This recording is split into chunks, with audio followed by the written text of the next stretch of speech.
व्यावसायिक गॅस सिलेंडरच्या किमतीत पुन्हा वाढ। दिल्लीमध्ये सिलेंडर 195 रुपयांनी तर कोलकात्यामध्ये 218 रुपयांनी महागला। मध्यरात्रीपासून नवे दर लागू।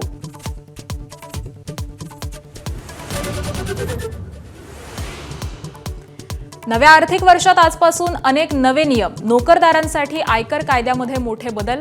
सर्वसामान्यांची पगारासह प्रवासाचीही गणितं बदलणार।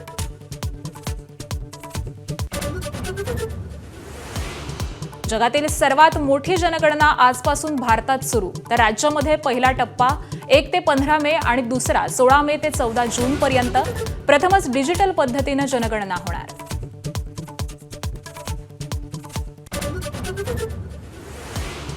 राष्ट्रवादीच्या विलीनीकरणाबाबत आपल्याला आधीच माहिती होती। माझाच्या कॉफी विथ कौशिक या पॉडकास्टमध्ये सुनील तटकरेंकडून पहिल्यांदाच मान्य। तर पक्षाच्या बदनामीसाठी पेड कॅम्पेन, रोहित पवारांवरती निशाणा।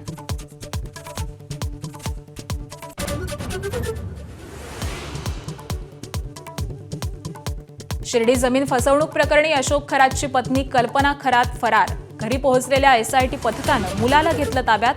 फरार पत्नीचा शोध सुरू। तर खरातची कोठडी आज संपणार।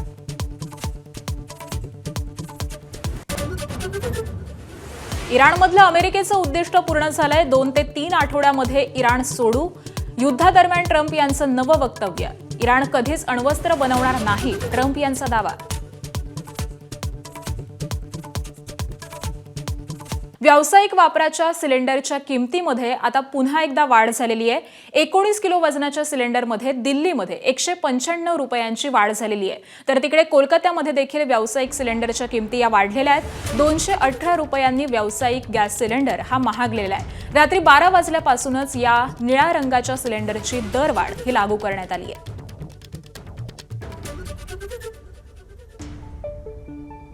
तर कोलकात्यामध्ये व्यावसायिक सिलेंडर हा 218 रुपयांनी महागलेला आहे। रात्री 12 वाजल्यापासून या निळ्या सिलेंडरची दरवाढ ही लागू करण्यात आलेली आहे। त्याबरोबरच दिल्लीमध्ये देखील या किमती वाढलेल्या आहेत। जवळपास 195 रुपयांनी दिल्लीमध्ये हा सिलेंडर महागलेला आहे। त्यामुळे आखाती देशातील युद्धाचा हा परिणाम आपल्याला दिसून येतोय।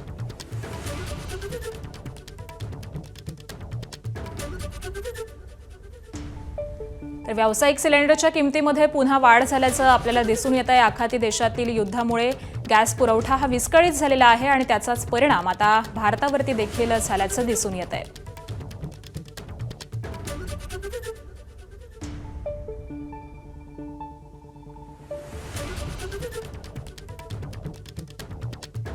तर संपूर्ण भारतभर या गॅस सिलेंडरच्या किमतीमध्ये वाढ झालेली आहे।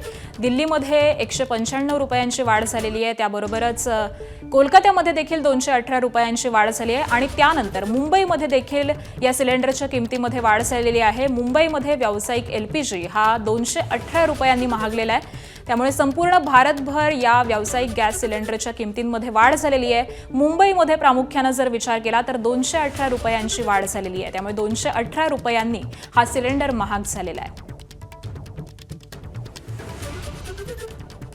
आजपासून नवं आर्थिक वर्ष सुरू होत आहे आणि अनेक नवे नियम लागू होत आहेत। रेल्वे, आयकर कायदा, पॅन, आधार, परदेश प्रवास अशा अनेक क्षेत्रामध्ये हे बदल होत आहेत। आयकर कायद्यामधील बदलांमुळे नोकरदारांसाठी होणारे बदल हे सुखावह आहेत। यानुसारच नव्या सॅलरी स्लिपमध्ये बेसिक पे अर्थात मूळ वेतन हे वेतनाच्या 50% राहणार आहे। तर बेसिक पे वाढल्यामुळे ईपीएफ आणि ग्रॅज्युएटी वाढणार आहे। याच्यासह अनेक महत्त्वाचे बदल होणार आहेत। आजपासून मुंबईमध्ये विजेचा पुरवठा करणाऱ्या कंपन्यांच्या दरामध्ये देखील कपात होणार आहे। आजपासून हे नवे दर लागू होणार आहेत। तर नवीन आर्थिक वर्षामध्ये रेडी रेकनरच्या दरामध्ये मात्र कोणतीच वाढ होणार नाहीये। आजपासून इंडिगो आणि एअर इंडियासह इतर कंपन्यांच्या तिकीट दरामध्ये देखील वाढ होण्याची दाट शक्यता आहे।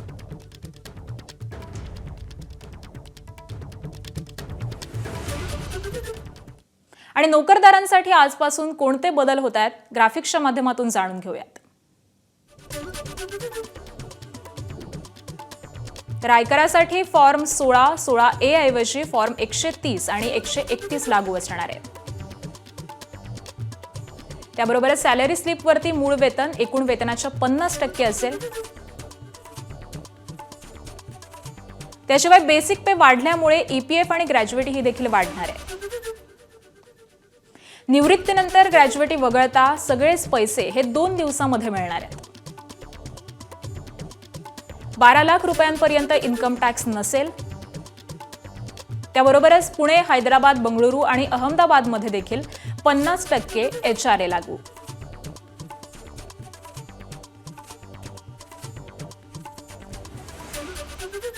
आणि याशिवाय आजपासून नेमकं काय काय बदलतंय ते देखील आपण जाणून घेऊयात.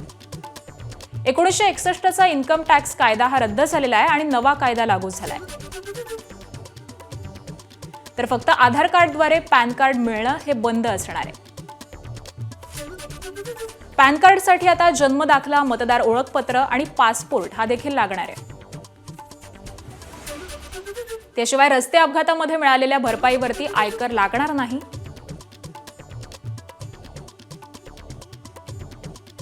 HDFC कडून ATM व्यवहाराचं मासिक निर्बंध हे आता हटणार आहे.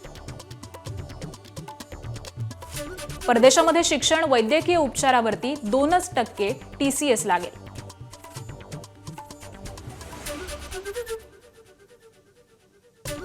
राज्याच्या आर्थिक नवीन वर्षामध्ये हे काही बदल असणार आहेत. देशव्यापी जनगणनेच्या प्रक्रियेला आजपासून सुरुवात होणार आहे. यापूर्वी 2011 मध्ये जनगणना ही करण्यात आलेली होती. म्हणजेच तब्बल 15 वर्षांनंतर ही जनगणना घेण्यात येणार आहे. यंदाची जनगणना पहिल्यांदाच डिजिटल पद्धतीने होणार आहे. त्यामुळे देशाच्या विविध धोरण निश्चितीसाठी यंदाची जनगणना ही अत्यंत महत्त्वाची मानली जाते. यंदाची जनगणना 2 टप्प्यामध्ये होणार असून दुसऱ्या टप्प्यामध्ये जातनिहाय गणना केली जाणार आहे. अंदमान आणि निकोबार बेटं, NDMC आणि दिल्ली कॅन्टोन्मेंट बोर्ड, गोवा, कर्नाटक, लक्षद्वीप, मिझोरम, ओडिशा आणि सिक्कीम या ठिकाणी 1 एप्रिल ते 15 एप्रिल या कालावधीमध्ये स्वनोंदणी आणि 16 एप्रिल ते 15 मे 2026 या कालावधीमध्ये घर यादी आणि गृहगणना ही केली जाणार आहे. तर महाराष्ट्रामध्ये स्वगणनेचा पहिला टप्पा 1 मे ते 15 मे आणि गृहगणनेचा दुसरा टप्पा हा 16 मे ते 14 जून दरम्यान होणार आहे. विशेष म्हणजे लिव्ह इन रिलेशनशिपमध्ये राहणारी जोडपी आपले संबंध हे स्थिर असल्याचं मानत असतील तर त्यांना विवाहित मानलं जाणार आहे. दरम्यान जनगणनेवेळी नागरिकांनी दिलेली सगळी माहिती ही गोपनीय राहणार असल्याची हमी केंद्र सरकारनं दिली आहे.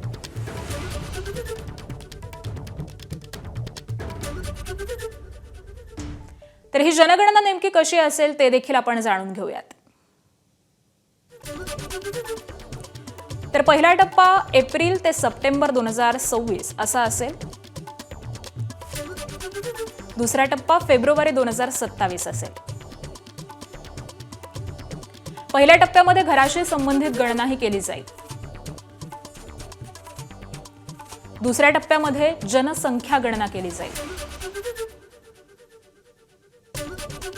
पहिल्यांदाच डिजिटल पद्धतीने ही जनगणना केली जाणार आहे. पहिल्यांदाच स्वगणनेचा पर्याय देखील असणार आहे. जनगणना कर्मचारी घरोघरी जाऊन डिजिटल नोंद करतील.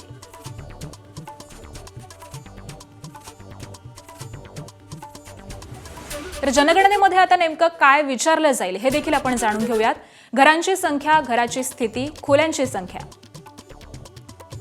त्याबरोबरच घराचा वापर राहण्यासाठी की दुकानासाठी असाही प्रश्न विचारण्यात येईल. घर मालकीचं की भाड्याचं, त्यासोबतच घर मातीचं की कॉन्क्रीटचं याची देखील गणना केली जाईल. कुटुंबातल्या लोकांची संख्या किती, कुटुंब प्रमुखाचं नाव आणि जात, घरातल्या विवाहित जोडप्यांची संख्या, त्याबरोबरच स्वयंपाकासाठी कोणतं इंधन वापरतात हे देखील या जनगणनेमध्ये विचारण्यात येणार आहे. त्याबरोबरच पिण्याच्या पाण्याचा स्रोत, वीज, शौचालय, बाथरूम, ड्रेनेजची माहिती देखील घेतली जाईल. Mobile, radio, TV, computer, laptop आहे का असं देखील विचारण्यात येईल. सायकल, स्कूटर, दुचाकी आणि कारबद्दलची माहिती देखील घेतली जाईल.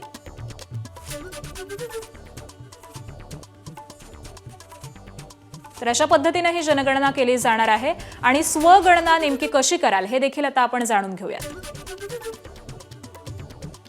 तर SCcensus.government.in या वेबसाईटवरती जा. त्यानंतर लॉग इन करून राज्य निवडा, कुटुंब प्रमुखाचं नाव, मोबाईल नंबर टाकून रजिस्ट्रेशन करा. 16 भाषांमधून एक भाषा निवडा, OTP भरून व्हेरिफिकेशन करा. त्यानंतर पुढे जिल्हा किंवा शहराची माहिती भरा. मॅपमध्ये दिसणाऱ्या लाल मार्कला घराच्या लोकेशनवरती सेट करा. घराशी संबंधित 33 प्रश्नांची उत्तरं द्या. सर्व माहिती भरल्यानंतर डेटाचा प्रिव्ह्यू येईल. प्रिव्ह्यू तपासल्यानंतर फायनल सबमिट करा. सबमिट करता स्क्रीनवरती SCD ID दिसेल. हा ID नंतर जनगणना कर्मचाऱ्याला दाखवावा लागेल. एका मोबाईल नंबरवरून एकच घर रजिस्टर होईल. कुटुंब प्रमुखांचं नाव नंतर बदलता येणार नाही.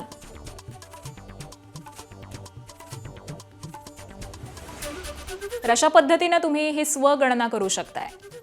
मार्चच्या शेवटच्या आठवड्यामध्ये शासन निर्णयांचा पाऊस पडलेला आहे. 26 मार्च पासून आतापर्यंत तब्बल 1012 शासन निर्णय हे करण्यात आलेत. सोमवारी 30 तारखेला 476 तर मंगळवारी 61 GR हे काढण्यात आलेत. रविवारी सुट्टीच्या दिवशी देखील साधारणपणे 74 शासन निर्णय हे निघालेले आहेत आणि शनिवारी देखील धडाक्यामध्ये 104 शासन निर्णय हे जारी करण्यात आलेत.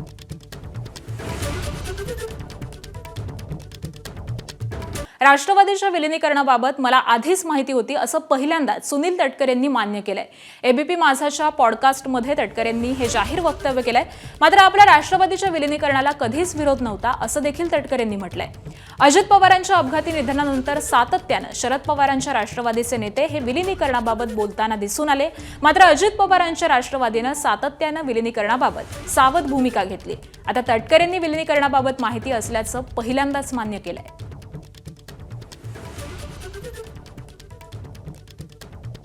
दादांचा शव ज्या वेळेला अंत्यदर्शनासाठी विद्याप्रतिष्ठानच्या प्रांगणामध्ये सर्व पोस्टमॉर्टमची प्रक्रिया करून आणणं पहिल्या दिवशी, अंत्यसंस्कार दुसऱ्या दिवशी झाले. त्या पहिल्या दिवशीच काही जबाबदार नेत्यांनी मुलाखती दिल्या की दादांची अंतिम इच्छा होती विलिनीकरणाची. विलिनीकरण टप्प्यात आलेलं होतं. या तारखेला विलिनीकरण होणार होतं आणि मग एक सो कॉल तो एक व्हिडिओ तो नंतर दादा त्या बैठकीला बसलेत आणि ते सगळे आहेत असा तो झाला. सलग 2 दिवस त्या मुलाखती चालू राहिल्या. आम्ही तर सगळे हादरलेलो होतो मनातून सर्व अर्थाने. म्हणजे पहिला दिवस तसा, दुसरा दिवस अंत्यसंस्काराचा. त्यामुळे मी तर मीडियाच्या पुढे बोलण्याच्या मानसिकतेमध्येच नव्हतो. बोललो असतो तर अशुतभान आवरलाच नसता आणि बोलताही आलं नसतं. तर त्याच्यामुळे ज्या पद्धतीने ते सुरू झालं याचा अर्थ लगेचच लक्षात आला, राजकीय अर्थ, की नाही आता याचा काही ना काहीतरी घडत आहे. आणि मग त्याच वेळेला म्हणजे काय काय घडतंय, म्हणजे त्याचं राजकीय विश्लेषण, राजकीय विश्लेषण असं आहे की विलिनीकरणाची चर्चा जाहीर करणं याचा अर्थ की आता दादा गेलेत आणि विलिनीकरण थांबलं तर आता विलिनीकरण नंतर होईल. याचा आता विलिनीकरणाच्या नंतरचं सिनारिओ टोटल बदलतो. आता म्हणजे माझा काय त्याला विरोध होता अशाला काय भाग नाही. मला त्या गोष्टीची अगोदर माहिती होतीच. दादाने सांगितली होती, आता कोणी काय म्हणेल मला माहिती होतं की नाही. तर पक्षाच्या घटनेबाबत होणाऱ्या आरोपांवरती राष्ट्रवादीचे प्रदेशाध्यक्ष सुनील तटकरे यांनी एबीपी माझाच्या संपादकीय कार्यक्रमामध्ये म्हणजेच कॉफी विथ कौशिकमध्ये नेमकी काय प्रतिक्रिया दिली आहे तीही पाहूयात. आज कोणीतरी एका महाभागाने असं सांगितलं की आम्ही दिलेल्या घटनेमध्ये SC ST OBC याचा उल्लेखच नाही. 27व्या पानावरती फ्रंटल ऑर्गनायझेशन आहे, 28व्या पानावरती आहे. आपल्याकडे मी पाठवतो, आपण बघा. पण सोयीस्कररित्या एकच पान वाचायचं आणि दुसरं पान वाचायचंच नाही आणि त्याच्यामुळे आमच्याबद्दल मनात संबंध महाराष्ट्रामध्ये दूषित वातावरण करायचं, हे जे काही विकृत घाणेरडं राजकारण चाललंय याचा पर्दाफाश आजच झाला. कारण ते दाखवण्यात आलं हे जे काही जोडलं जात आहे. आता अपघाताची चौकशी झालीच पाहिजे, पहिल्या दिवशी मागणी केली. मुख्यमंत्र्यांनी बारामतीला घोषित केलं CIDची इन्क्वायरी. त्या खात्याचे मंत्री राम नाईक आणि मुरलीधर मोहोळ बारामतीला आले. तिथेच त्यांनी ती स्वायत्त संस्था आहे त्याची चौकशी घोषित केली. मी तिसऱ्या दिवशी ज्याला पहिल्यांदा माध्यमाशी बोललो कराडला, तिथे म्हटलं की चौकशी घोषित केली, ताबडतोब चौकशी यावी. पण सतत म्हटलं गेलं आम्ही मागणीच नाही केली. राष्ट्रवादीचे प्रदेश अध्यक्ष सुनील तटकरेंनी काल पार्थ पवारांसोबत चर्चा केली आणि त्यानंतर त्यांनी उपमुख्यमंत्री सुनेत्रा पवार यांच्याशी देखील चर्चा केली. सुनेत्रा पवारांच्या देवगिरी बंगल्यावरती दोन्ही नेत्यांमध्ये तब्बल पाऊण तास चर्चा झाली. या बैठकीमध्ये रुपाली चाकणकरांच्या राजीनाम्यानंतर महिला आयोगाचं अध्यक्षपद आणि पक्षाच्या महिला प्रदेशाध्यक्षपदी कोण या संदर्भामध्ये चर्चा झाल्याची माहिती मिळते. त्याबरोबरच झिरवाळ प्रकरणावरती देखील चर्चा झाल्याची माहिती मिळते. राष्ट्रवादीकडून डिझाईन बॉक्स या मीडिया कंपनीचं काम थांबवण्यात आलंय. डिझाईन बॉक्स कंपनीचे मालक नरेश अरोरा हे राष्ट्रवादीचे राजकीय सल्लागार होते. 2024च्या विधानसभा निवडणुकीवेळी नरेश अरोरा यांच्या डिझाईन बॉक्सनं राष्ट्रवादीसाठी काम केलं होतं. मात्र अजित पवारांच्या निधनानंतर आता या कंपनीचं काम हे थांबवण्यात आलंय.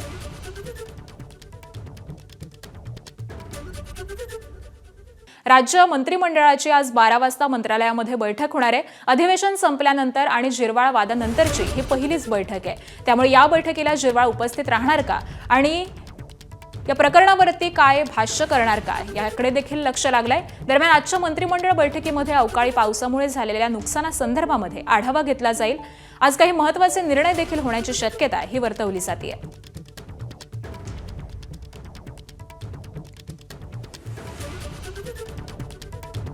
अहिल्यानगरच्या नेवासा तालुक्यातील सोनईमध्ये साठवण तलावामध्ये 3 जण बुडाल्याची घटना घडली आहे. पोहायला गेलेले असताना पाण्याचा अंदाज न आल्यामुळे 8 ते 12 वयोगटातील 3 मुलं ही बुडालेली आहेत. बुडालेल्या तिघांपैकी एकाचा मृतदेह बाहेर काढण्यात आलाय तर दोघांचा अद्यापही शोध सुरू आहे.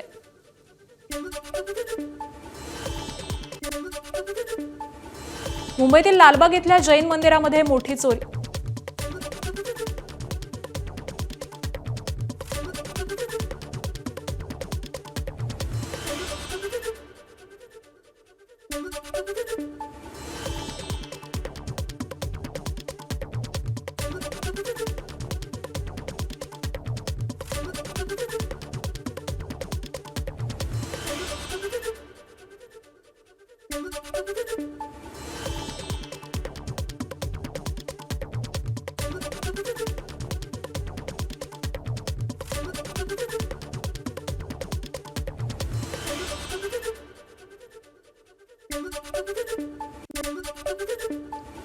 मुंबईतील लालबाग इथल्या जैन मंदिरामध्ये मोठी चोरी झाली आहे. वन अभिघ्न पार्कमधील जैन मंदिरामध्ये तब्बल 2.25 कोटींच्या दागिन्यांची चोरी झाली आहे. भगवान सिमंदर यांच्या मूर्तीवरील तब्बल 1.5 कोटींचे बाजूबंद, कपाळी, कंठहार अशा एकूण 1 किलो 400 ग्रॅम वजनाच्या सोन्याच्या दागिन्यांची चोरी झाली आहे. त्याबरोबरच मूर्तीच्या कपाळावरील 25 लाखांचा हिऱ्याचा टिका हा देखील चोरांनी लंपास केलाय.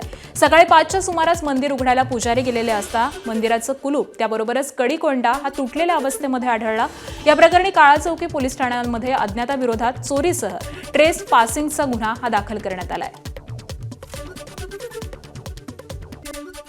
व्यावसायिक वापराच्या सिलेंडरच्या किमतीमध्ये पुन्हा एकदा वाढ झालेली आहे. 19 किलो वजनाच्या सिलेंडरमध्ये दिल्लीमध्ये 195 रुपयांची वाढ झालेली आहे तर कोलकात्यामध्ये देखील व्यावसायिक सिलेंडर 218 रुपयांनी महागलेला आहे. रात्री 12 वाजल्यापासून निळ्या सिलेंडरची दरवाढ ही लागू झालेली आहे. तर मुंबईमध्ये देखील व्यावसायिक एलपीजी महागलेला आहे. 218 रुपयांनी एलपीजी महाग झालाय.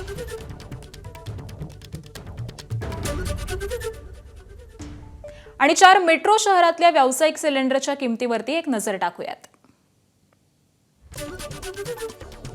तर मुंबईमधले नवे दर आहेत 2031 रुपये. त्याबरोबरच कोलकात्यामध्ये 2208 रुपये, दिल्लीमध्ये 2078 रुपये. त्याबरोबरच चेन्नईमधले नवे दर आहे 2246 रुपये 50 पैसे. तर निळा सिलेंडर हा पुन्हा एकदा महागलेला आहे. युद्धात साथ न देणाऱ्या नाटो राष्ट्रांना ट्रम्प यांनी पुन्हा खडेबोल सुनावलेले आहेत. फ्रान्स किंवा अन्य कोणा देशाला आता तेल हवं असेल तर होर्मुझच्या सामुद्रधुनीतून जा, स्वतःचं रक्षण स्वतः करा आणि तेल मिळवा असं ट्रम्प यांनी म्हटलंय. होर्मुझमध्ये होत असलेल्या घडामोडींशी आमचं काहीही घेणं देणं नाही असं देखील ट्रम्प यांनी म्हटलेलं आहे.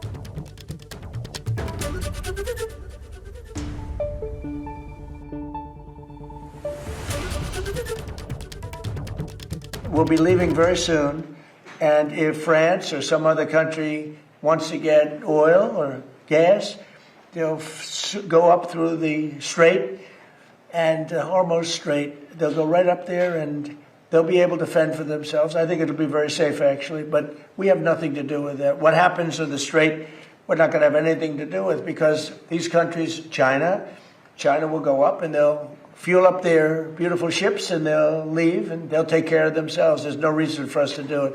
आणि पुढचे एक महत्त्वाचे अपडेट, इस्रायलच्या क्षेपणास्त्र हल्ल्यामध्ये हिजबुल्लाहचा कमांडर हा ठार झालेला आहे.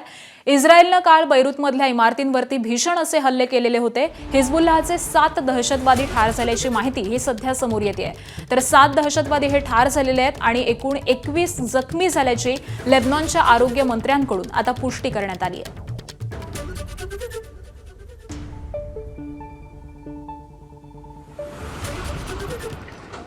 Well on. اسمع.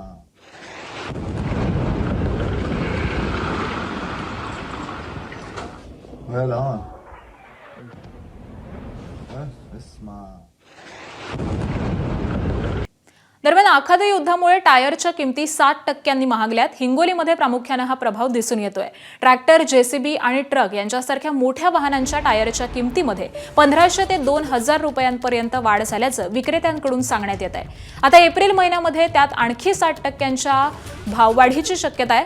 कच्च्या तेलाच्या दरामध्ये झालेली वाढ यामागील मुख्य कारण असल्याचं दिसून येत आहे. तर या संदर्भामध्ये टायर विक्रेते कुशल बोथरा यांच्याशी आमचे प्रतिनिधी माधव दिपके यांनी बातचीत केली आहे. पाहूयात. सध्यामध्ये जे वाढ झालेली आहे ते 5 ते 6% वाढ झालेली आहे. सुरुवातीला आपल्याला एवढा अंदाज नव्हता, असं वाटलं होतं की 2%च्या एवढं वाढ व्हायला पाहिजे होता, पण अचानक मध्ये एकदम 6-7% वाढ झालेली आहे. याच्या मागचं मेन कारण आहे की जे टायर बनवण्यासाठी रॉ मटेरियल आहे ते त्याच्यामध्ये रेट एकदम वाढलेले आहेत. 20 ते 25% वाढ झालेली आहे क्रूड ऑइलमध्ये. त्याच्यापासूनच सिंथेटिक रबर वगैरे हे सर्व बनते. जे युद्धाची सिच्युएशन आहे ते जर स्टॉप नाही झाली तर आपल्याला अजूनही याच्यात वाढ बघायला भेटणार आहे. कारण सध्यामध्ये जे वाढ आहे हेच अपेक्षित नाहीये. पुरेशी चार्जिंग व्यवस्था उभी नसल्यामुळे नागपूर महानगरपालिकेच्या 109 ई बसेस डेपोमध्ये उभ्या करून ठेवण्याची वेळ ही नागपूर महानगरपालिकेवरती आली आहे. नागपूर महानगरपालिकेकडे एकूण 385 ई बसेस आहेत. त्यापैकी 276 बस सध्या नियमित रस्त्यावरती धावत असून पुरेसं चार्जिंग स्टेशनही नसल्यामुळे 109 बसेस बंद अवस्थेमध्ये उभ्या असल्याचं नागपूर महानगरपालिकेच्या परिवहन सभापती मंगला खेकरे यांनी मान्य केलं आहे. ई बसेसचे चार्जिंग स्टेशन उभारण्यासाठी पायाभूत सुविधा या पुरवण्याची जबाबदारी नागपूर महानगरपालिकेची आहे. तर चार्जिंग स्टेशन उभं करणं आणि ते ऑपरेट करणं ही जबाबदारी संबंधित ई बस कंपन्यांची आहे. मात्र पायाभूत सुविधा उभ्या करण्याकडे पालिकेचं दुर्लक्ष झाल्यामुळे ही स्थिती आलेली आहे. नागपूर महानगरपालिकेकडे असलेल्या ई बसेसपैकी 109 ई बसेस सध्या जाग्यावर उभ्या आहे. त्याचं प्रमुख कारण जे पुढे आलं आहे की नागपूर महानगरपालिकेकडे या ई बसेस चार्जिंग करण्याचं जे इन्फ्रास्ट्रक्चर पाहिजे ते पुरेसं नसल्यामुळे कुठेतरी या ई बसेसला उभे ठेवण्याची वेळ आलेली आहे. नागपूर महानगरपालिकेकडे सध्याच्या स्थितीमध्ये 385 ई बसेस आहे. त्यापैकी फक्त 276च ई बसेस या पुरेशा चार्जिंग होतात आणि त्या धावतात. मात्र 109 ई बसेस अशा आहे ज्या आपल्या डेपोमध्ये सध्या उभ्या असल्याची माहिती पुढे येत आहे. या संदर्भात नागपूर महानगरपालिकेने तातडीची बैठक देखील घेतली. त्या बैठकीमध्ये काही धक्कादायक माहिती पुढे आलेली आहे की जे ॲग्रीमेंट झालेलं आहे त्या ॲग्रीमेंटमध्ये काही टर्म्स अँड कंडिशनमध्ये चुका झाल्या, त्यामुळे ही वेळ आली असं देखील बोललं जातं. मात्र चार्जिंग स्टेशन उभं करून देण्याची जबाबदारी ही नागपूर महानगरपालिकेची आहे. आणि ज्या प्रकारची माहिती मिळते की एक ई बस ही चार्ज करायला साधारण 1 तास लागतो. वेगवेगळ्या कंपन्यांचा वेगवेगळा वेळ आहे. साधारण प्रत्येक बसचं किलोमीटरप्रमाणे एकदा चार्ज केल्यानंतर काही बस 150 किलोमीटर चालतात तर काही बस हे 450 किलोमीटरपर्यंत देखील चालतात. असं असताना देखील जे इन्फ्रास्ट्रक्चर पाहिजे ते पुरेसं नसल्यामुळे कुठेतरी 109 ई बसेस सध्या उभ्या ठेवण्याची वेळ आल्याची माहिती नागपूर महानगरपालिकेच्या परिवहन सभापती मंगला खेकरे यांनी दिली. मात्र 1 आठवड्याच्या आत आम्ही ही पूर्ण परिस्थिती सुधारू असं त्यांना आश्वासन दिलेलं आहे. कॅमेरामॅन मिथुन आत्मनेसह तुषार कोहळे, ABP माझा, नागपूर. आणि चार्जिंग स्टेशन अभावी आधीच नागपूर महानगरपालिकेच्या 109 बसेस या डेपोमध्ये उभ्या आहेत आणि त्यातच आणखी धक्कादायक माहिती पुढे आली आहे. डेपो आणि चार्जिंग स्टेशन अभावी प्रधानमंत्री ई बस योजनेअंतर्गत नागपूर महानगरपालिकेला मिळालेल्या 25 ई बसेस या दिल्लीतल्या कंपनीच्या पार्किंगमध्ये उभ्या आहेत. तर मुख्यमंत्री विशेष निधीमधून मिळालेल्या 100 ई बसेस या पुणे इथल्या कंपनीमध्ये पार्किंगमध्ये उभ्या आहेत. प्रधानमंत्री ई सेवा योजनेअंतर्गत नागपूर महानगरपालिकेला 150 बसेस या मंजूर झाल्या. पहिल्या टप्प्यामध्ये 75 बसेस देण्यात आल्या, मात्र चार्जिंग स्टेशन अभावी पालिकेनं फक्त 50 बसेसच मागवून घेतल्या. उर्वरित 25 बस या दिल्लीमध्ये उभ्या आहेत, तर दुसऱ्या टप्प्यातील 75 बसेससाठी पालिकेनं पायाभूत सुविधा या पूर्ण तयार केल्या नसल्यामुळे त्या 75 बसेस यायला आणखी वाट पाहावी लागणार आहे. मुख्यमंत्री देवेंद्र फडणवीस यांनी देखील विशेष योजनेमधून 250 बसेस मंजूर केलेल्या होत्या, मात्र पालिकेनं डेपो आणि चार्जिंग स्टेशन उभारलं नसल्यामुळे पालिकेनं फक्त 150 बसेस नागपूरला आणल्या, तर उर्वरित 100 बसेस या पुण्यामध्ये उभ्या आहेत.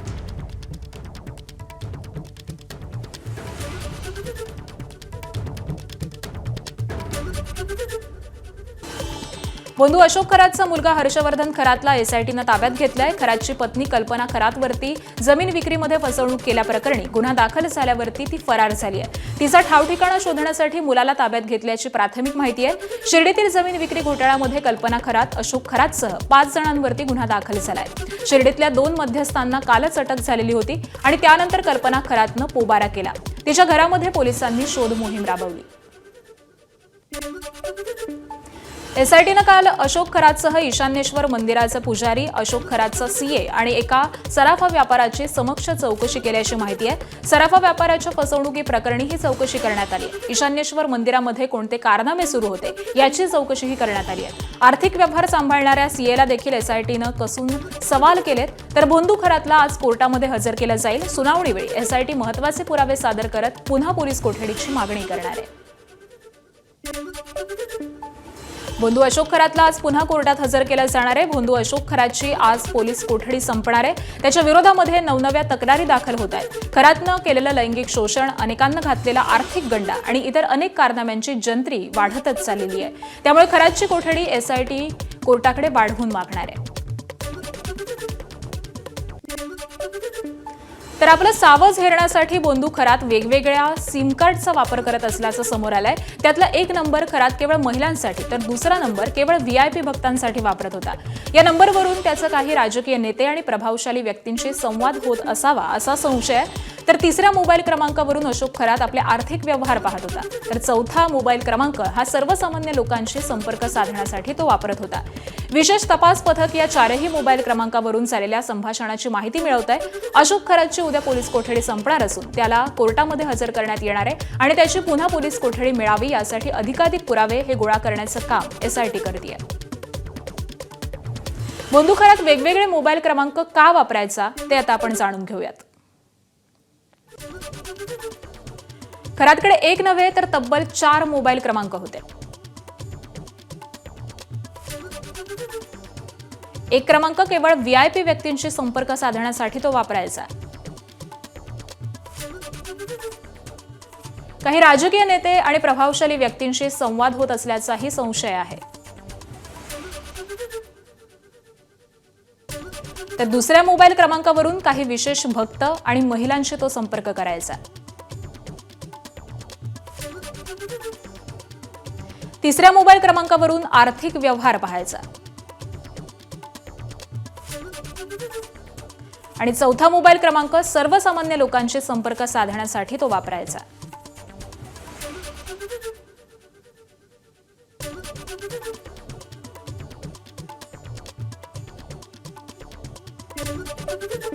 आणि सोलापूर जिल्हाध्यक्ष आणि माजी आमदार दीपक साळुंखे यांनी सुषमा अंधारेंचे आरोप फेटाळून लावलेत.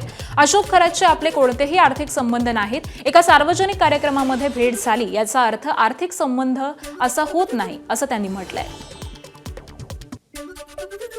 दीपक आबा साळुंखे जे सांगोल्याचे आहेत, या दीपक आबांचे सुद्धा आर्थिक व्यवहार खरात सोबतचे हळूहळू पुढे येताना दिसतात.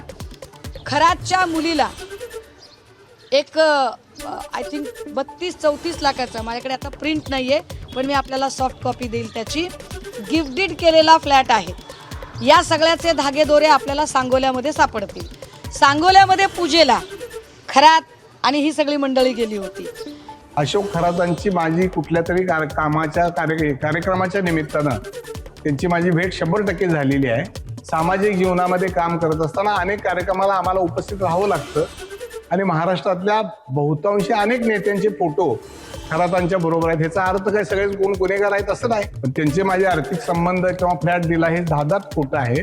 परत एकदा आमच्या ताईला माझी विनंती आहे की तुमच्याकडे काही पुरावे असतील तर तुम्ही वर्तमानपत्रामध्ये, टीव्हीच्या प्रसारमाध्यमामध्ये द्या. आणि त्याच्यापेक्षा एवढा गाजावाजा करण्यापेक्षा मुख्यमंत्री आहेत त्यांच्याकडे दिलं तर ते कोणालाच पाठशी टाकत नाहीत. आणि पुढच्या काही बातम्या पाहूयात. जैन मुनी आचार्य नयन पद्मसागर यांनी महाराणी तारा राणींबद्दल केलेल्या विधानामुळे महाराष्ट्राच्या राजकीय आणि सामाजिक वर्तुळामध्ये खळबळ उडाली आहे. महावीर जयंतीच्या निमित्त आयोजित कार्यक्रमामध्ये बोलताना आचार्य नयन पद्मसागर यांनी महाराणी तारा राणी या जैन समुदायाच्या होत्या असा दावा केलाय. या प्रकरणावरती आता आचार्य नयन पद्मसागर आपली भूमिका मागे घेतात की वाद अधिक चिघळतो याकडे सगळ्यांचंच लक्ष लागलंय. जैन मुनी आचार्य नयन पद्मसागर यांनी महाराणी तारा राणींबद्दल केलेल्या वक्तव्यावरती इतिहास अभ्यासक इंद्रजित सावंत आणि काँग्रेसचे प्रदेशाध्यक्ष हर्षवर्धन सपकाळ यांनी काय प्रतिक्रिया दिली आहे तीही पाहूया. आणि ताराबाई साहेब या सरसेनापती हंबीरराव मोहितेंच्या कन्या आहेत, शिवछत्रपतींच्या त्या स्नुषा आहेत आणि शिवपुत्र राजाराम महाराजांच्या पत्नी आहेत.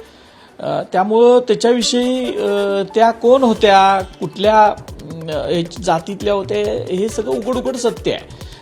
त्यामुळे तो विषय येत नाही. फक्त हे जे काय आचार्य जे कोण आहेत, जैन मुनी जे आहेत, त्यांना इतिहासाचा खूप कमी अभ्यास आहे असं दिसतंय आणि त्याच्यातून मग त्यांनी ही वक्तव्य केलेली आहेत.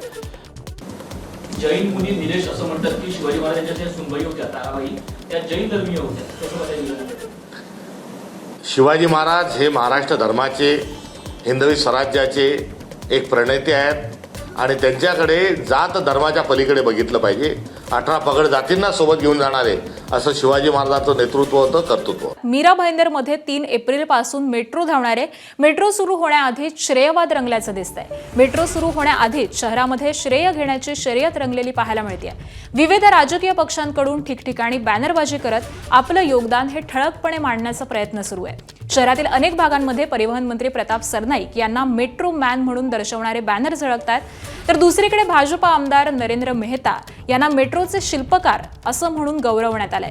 या सर्व पार्श्वभूमीवरती मेट्रो प्रकल्पाचं श्रेय हे कोणाला द्यायचं यावरून राजकीय वातावरणामध्ये चुरस वाढताना दिसतेय.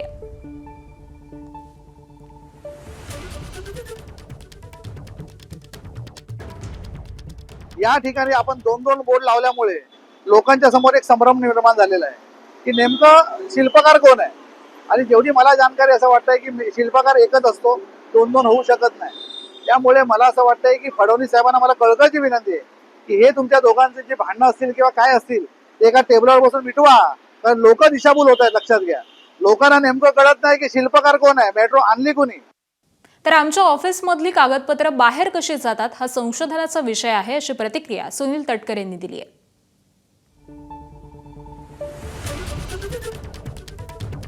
कुठेतरी तुम्हाला हे गंभीर नाही वाटत का की तुमच्या पक्षाचे कागदपत्र किंवा तुमच्या पक्षाचे डॉक्युमेंट्स हे दुसरीकडे बाहेर जात आहेत? संशोधनाचा भाग आहे, संशोधनाचा भाग आहे. शोधू, नक्की शोधू. विचारला तर प्रश्न योग्य आहे, शोधू. व्यावसायिक गॅस सिलेंडरच्या किमतीत पुन्हा वाढ. दिल्लीमध्ये सिलेंडर 195 रुपयांनी तर कोलकात्यामध्ये 218 रुपयांनी महागला. मध्यरात्रीपासून नवे दर लागू.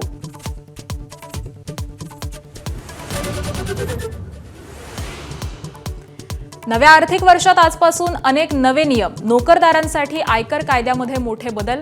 सर्वसामान्यांची पगारासह प्रवासाचीही गणितं बदलणार.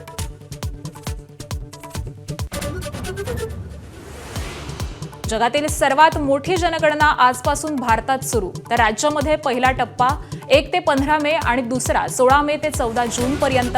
प्रथमच डिजिटल पद्धतीने जनगणना होणार.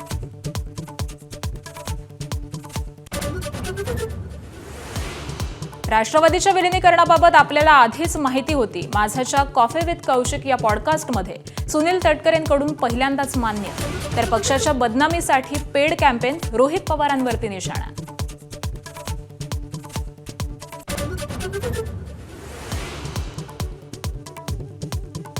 शिर्डी जमीन फसवणूक प्रकरणी अशोक खरातची पत्नी कल्पना खरात फरार. घरी पोहोचलेल्या एसआयटी पथकानं मुलाला घेतलं ताब्यात. फरार पत्नीचा शोध सुरू. तर खरातची कोठडी आज संपणार.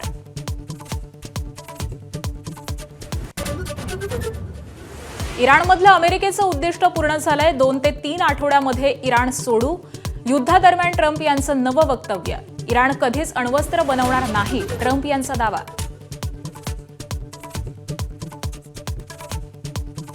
दरम्यान अशोक खरात आणि रुपाली चाकणकर प्रकरणावरती सुनील तटकरे यांनी काय म्हटलंय तेही पाहूयात.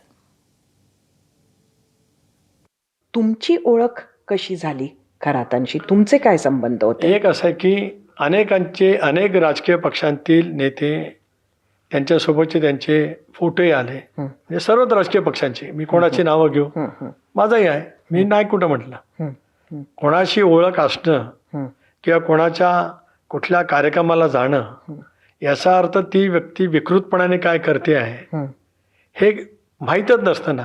आता इतके हजार लोक ज्या वेळेला वेगवेगळ्या कारणाने त्या ठिकाणी गेलेत, काही त्यांच्या लग्न विवाहाला किंवा कुठल्या समारंभाला सुद्धा गेले असतील, काही मंदिरामध्ये सुद्धा जातात. आता आपण सगळेजण भक्त असतो, तर अनेक वेळेला मंदिरामध्ये सुद्धा जात असतं. याचा अर्थ त्यांच्या त्या अत्यंत घृणास्पद कृत्यात कोण सहभागी आहे असं म्हणणं म्हणजे त्या प्रत्येकावरती अन्याय होईल.